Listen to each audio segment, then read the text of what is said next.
The morning I learned my husband had kept records of my life for 6 years, the king's messenger was already riding towards our estate. I did not know that yet. I only knew I was standing in the Duke of Ravenel's private study with trembling fingers, candle lights flickering across the shelves of the leather-bound ledgers, while hidden behind a false walnut panel laid an entire room devoted to me. In front of me laid letters I had written at 17, a physician report from the winter I had caught fever in Bath, lists of the gowns I wore to 3 separate seasons, shipping reports from my father's docks, sketches of the Aldworth estate, and at the center of it all, my portrait, the sort drawn by a man who had watched me from a distance long enough to memorize the shape of a stranger's face. That was the morning I realized the coldest man in England had never been indifferent at all. This terrified me, especially knowing the kind of times we lived in.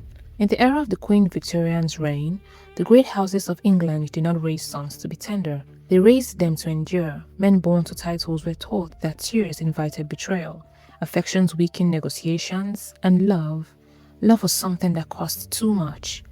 Empires were not inherited by soft hands.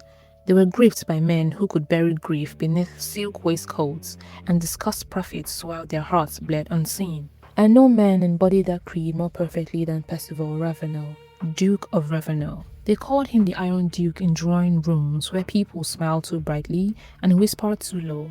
He was not old, though the gravity of him made strangers think so. Tall, severe, precise in speech, with eyes the color of winter sea glass, and a manner so disciplined it felt sharpened.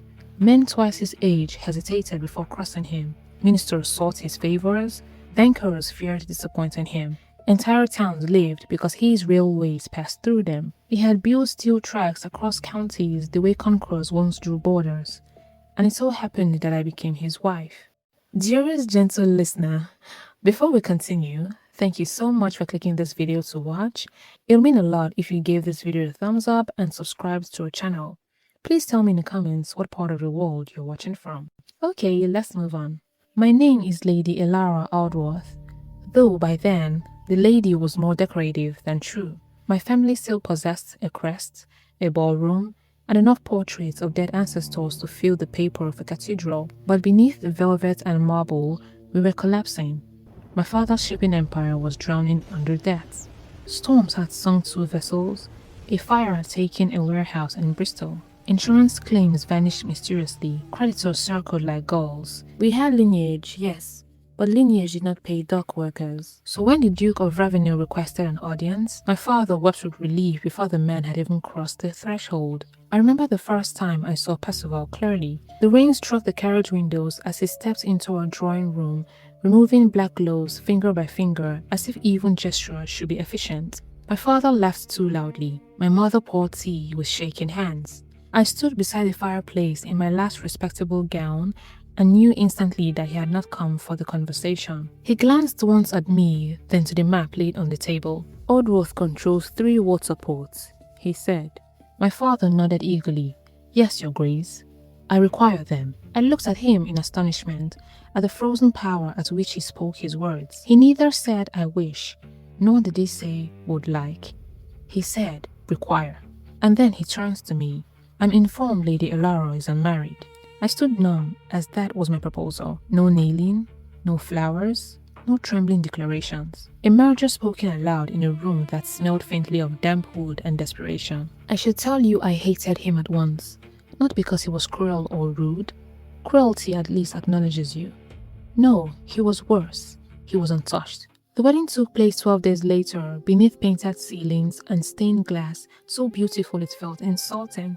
London papers called this the union of ancient houses. Society ladies admired my silk ivory train and pearl combs. Men speculated about port tariffs over champagne. No one asked if I loved him. No one expected that I should. When the vows were spoken, Percival's voice never shook.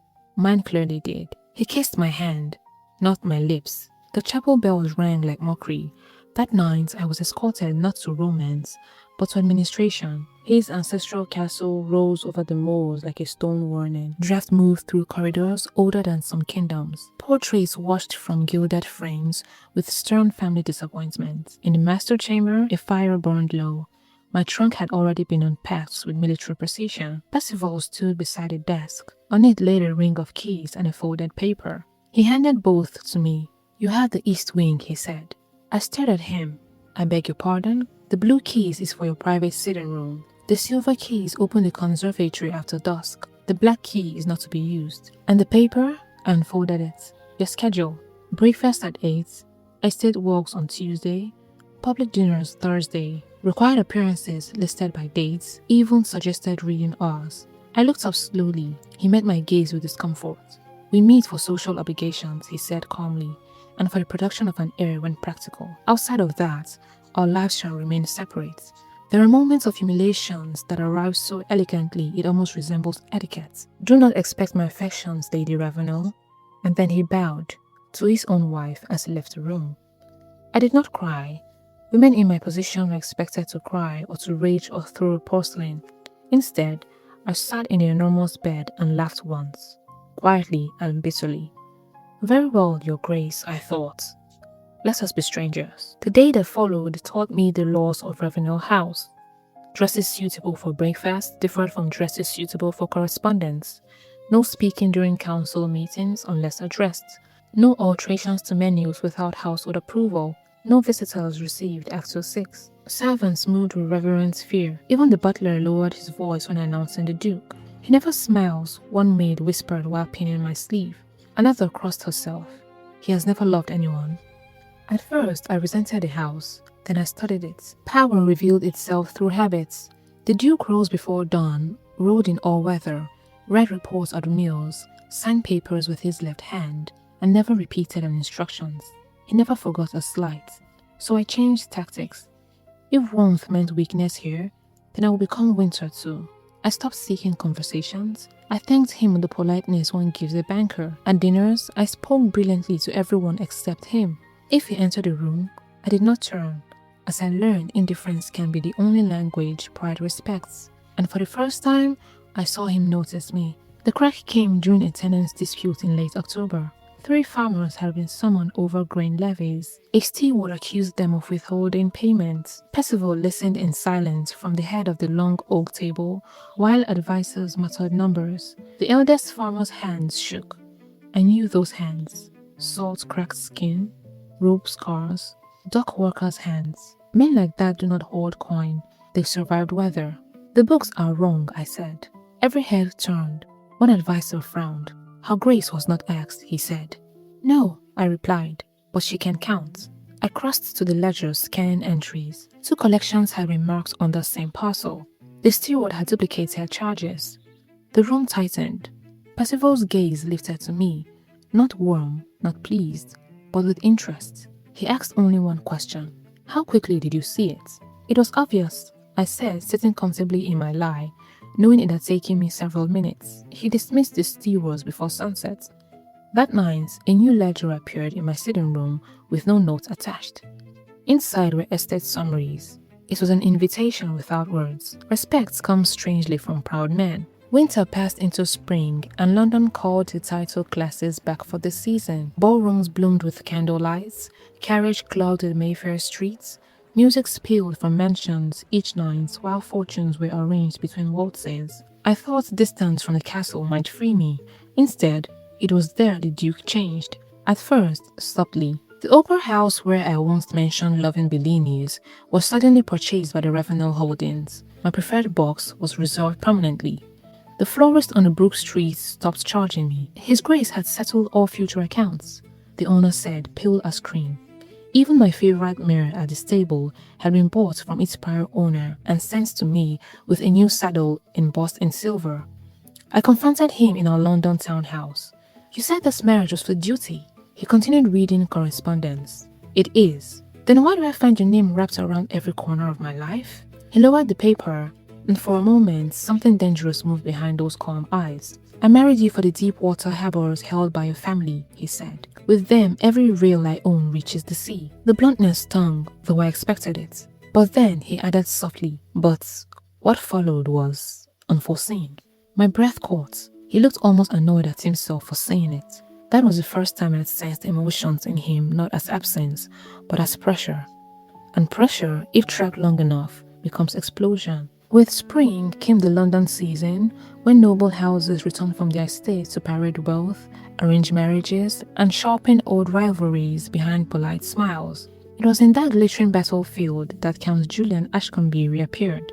Beautiful men were often useless, but Julian was not. He was clever, charming, reckless, and rich enough to make scandal entertaining. He also despised the Ravenel, whose railway had ruined several of his investments. So naturally, he had begun flirting with me in public. Flowers, notes, invitations, smiles designed to be witnessed. At luncheons, he leaned too close. At music halls, he praised my laugh as though it belongs to him. I refused him politely, of course, but society adored the spectacle. What they adored even more was the Duke's reaction, because there seems to be none. When informed Julian had sent rubies, Percival said, "Return them." When teased by ministers, he merely sipped brandy as he blotted, "It's irrelevant." Yet, his cufflinks began snapping in half. His secretary started trembling. One could always tell when powerful men were angry. They became kinder to everyone except the furniture. The true turning points came at the Cavendish Gala. Gold mirrors, crystal chandeliers, strings playing straws, women in silk color of roses and storms. Percival stood with industrial magnates discussing a transcontinental line that could shift half of the nation's trade. Julian approached me, smiling like sin. "You look caged, Duchess." "Titles are often mistaken for chains, Count," I said, feeling flush. "Then permit me to admire you by choice." Before I could retreat, he took my hands and lifted it towards his lips. The room did not gasp, it froze. Across the ballroom, Percival stopped speaking mid-sentence. He crossed the marble floor without haste. No raised voice, no scene. He simply took my hand from Julian's grasp and turned slightly towards him, and then he whispered something no one else heard. Julian's face drained of color so quickly I thought he might faint. He bowed once, swiftly, and then walked out. By morning, he had left England. I asked Percival, "What did you say to him?" He looked out at the rain-slicked streets. "The truth." "And what truth is that?" I said. "That some men mistaken attention for immunity." I should have been frightened. Instead, shamefully, my paws raised. After that night, the restraints deteriorated. It was so protective that if a hostess slighted me, invitations to her husband's ventures mysteriously vanished. If a calumnist mocked my family, the paper changed ownership. If I looked tired, meetings ended early. He began appearing wherever I was, saying little, watching very much. Sometimes I would glance in a crowded room and find those winter eyes already on me, not cold now, but fixed. One evening I asked, "Why do you watch me so often?" He answered without a pause, "To know if you're content." The honesty of it unsettled me more than anger ever could, because men like Percival Ravenel did not offer pieces of themselves lightly. They surrendered by accidents, and accidents with such men tend to become disasters. Everything had seemed peaceful and smooth until a fateful day, public disaster erupted. 3 London papers released detailed accounts of my father's deaths, forged contracts, unpaid crews, and rumors that the Ravenel marriage had been engineered to rescue a bankrupt bloodline. By noon, society called me a fraud. By dusk, the palace had sent summons. Percival returned from the audience with the king after midnight. His coat was damp with rain, his jaw carved from stone. I met him in the library where the fire had burned to embers. "Well?" I asked. He removed his gloves slowly. The crown advises dissolution of the marriage. My throat tightened as I knew, to preserve his title. Silence stretched between us. Any sensible man would have agreed. Any strategic man would have signed by morning. He looked at me then with an expression that I could not yet name. It was neither duty nor indifference. Alas, something far more dangerous. "They have mistaken me for a man who can still be reasonable," he said quietly. And in that moment, with the thunder rolling over the estate and the candles trembling low, I understood the cold Duke was gone. What remained was something far more perilous than ice. What remained was a heart awakened too late and loving with the violence of madness, like the fury of a man who had denied himself for too long. For the first time since our marriage, I saw the kingdom place a chain around Percival Ravenel and discovered too late that chains only angered certain men. By sunrise, the rumor had spread through London drawing rooms, breakfast tables, gentlemen's clubs, and servant halls alike. The Duke of Ravenel would lose everything if he refused to cast aside the disgraced wife who had become an embarrassment to the crown. Titles could be revoked, royal lines seized, contracts dissolved, fortunes broken by a single royal signature. Society waited with greed, patient for him to do the right and sensible thing. They did not yet understand that reason had already abandoned him. He did not speak of divorce again. Instead, he became quieter, which was far more dangerous. Quiet men with power are storms gathering beyond the horizon. Letters arrived by dawn and vanished by noon. Bankers were summoned in secret. Carriages came and went from estates at impossible hours. Clerks slept in the hallways with ink on their cuffs. Through it all, Percival moved with that same measured calm, but there stood strains now beneath the polished surface, like iron heated until it glowed from within. And around me, his watchfulness sharpened. If I walked South Gardens, I would glance up and find him in the library window pretending to read. If guests came to offer false sympathy, he appeared before their pity turned insulting. If I coughed once, a physician materialized before I could protest. At supper, he barely touched his own plate, yet noticed what I had eaten. Nothing was spoken of it, nothing was named, yet every gesture said the same thing. He had fixed his entire attention upon me and could not call it back. I ought to be relieved. Instead, I was unsettled, because kindness from ordinary men is simple. Kindness from men like Percival often arrives wrapped in obsession. The newspapers grew crueler. My father's deaths were recited like theater. Caricatures of me appeared in prints with crowns falling from my head. Ladies who once praised my gown now lowered their lorgnettes when I entered rooms. I decided to retreat to the country, but Percival refused. "You will not hide because cowards discovered ink," he said. "I'm worried of being stared at." Then let them stare properly," he interrupted. He escorted me that evening to the charity concert in Mayfair, where every eye in the hall followed us. He offered me his arm with formal precision, and when whispers rolled behind fans, he barely turned his head once.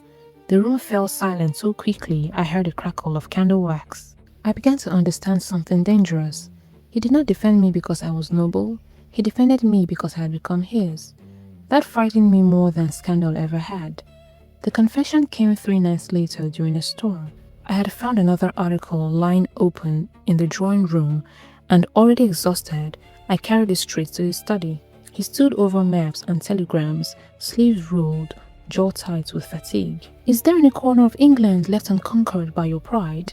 I demanded, dropping the paper before him.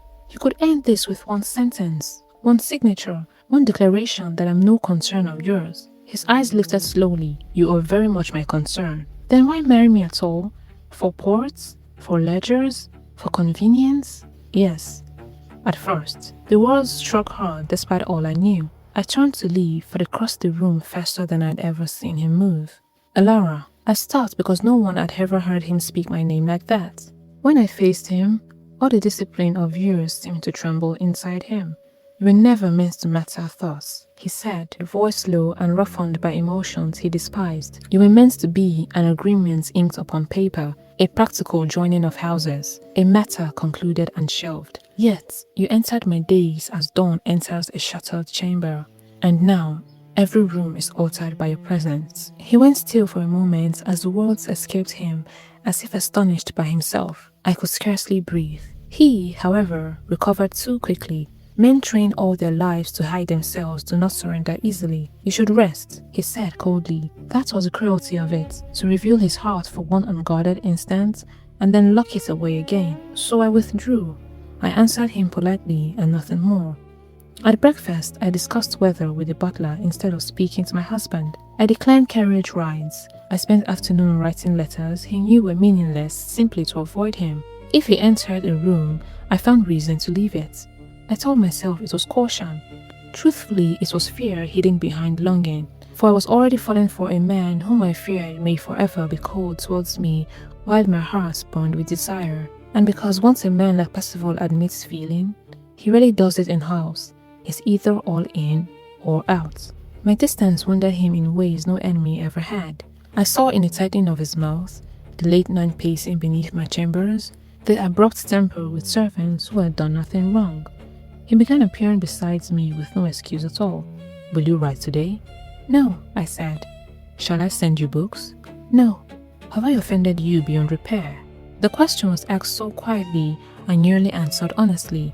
Instead, I said, "You were occupied with saving your empire." He looked at me for a long moment. "I'm occupied with you."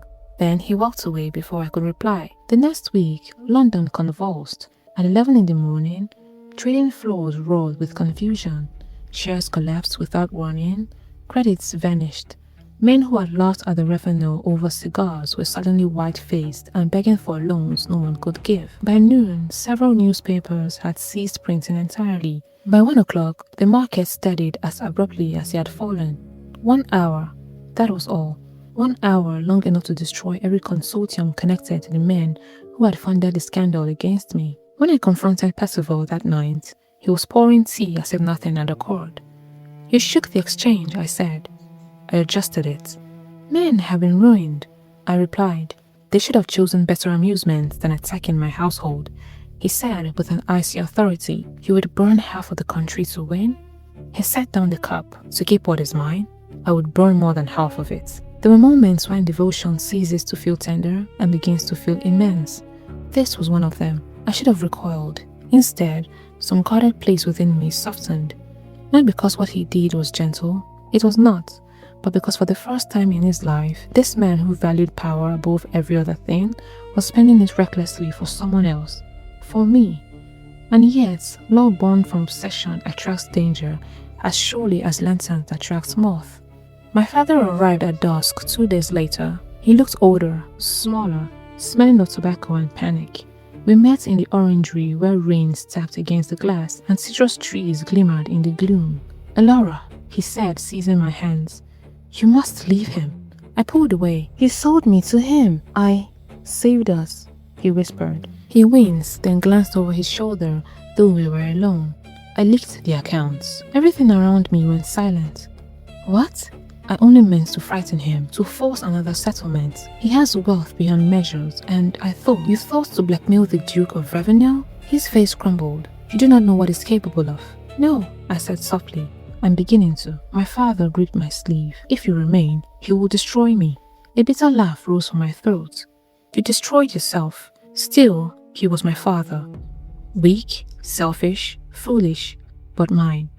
Blood does not excuse betrayal, yet it complicates hatred." That night, I packed quietly. If I stayed, Percival would crush him. If I left, perhaps his fury will cool. Perhaps kingdoms could yet be spared from the path of one man's devotion. Rain was falling hard when I slipped into the courtyard. Stable lanterns swung in the wind.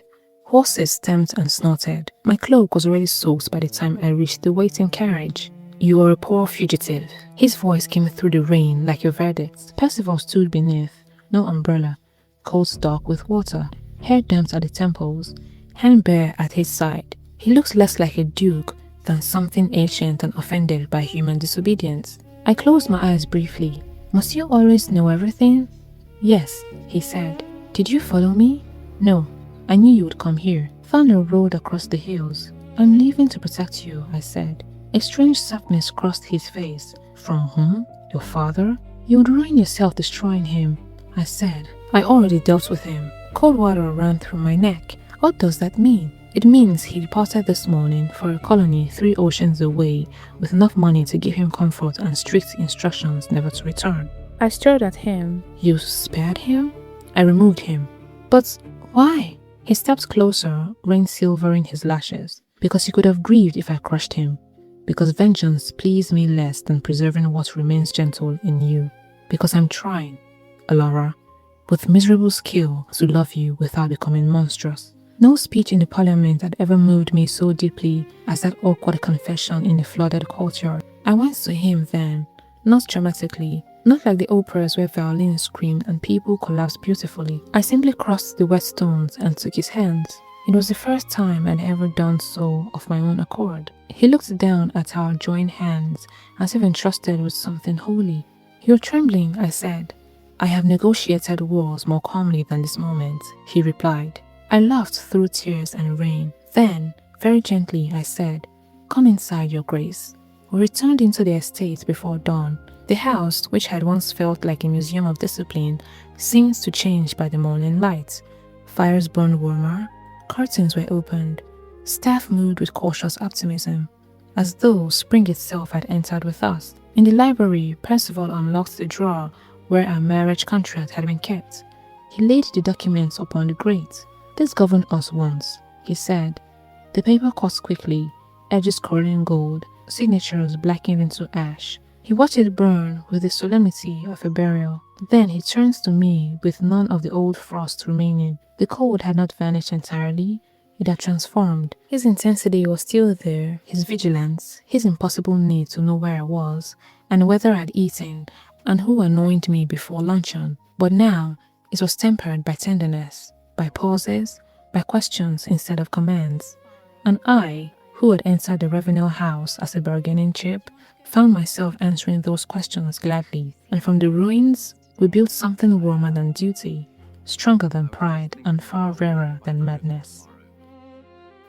If you enjoyed this story, please let me know your thoughts or suggestions in the comments. A big thank you to every one of you who watches my videos. Don't forget to subscribe and turn on post notifications so you don't miss one new post. Bye!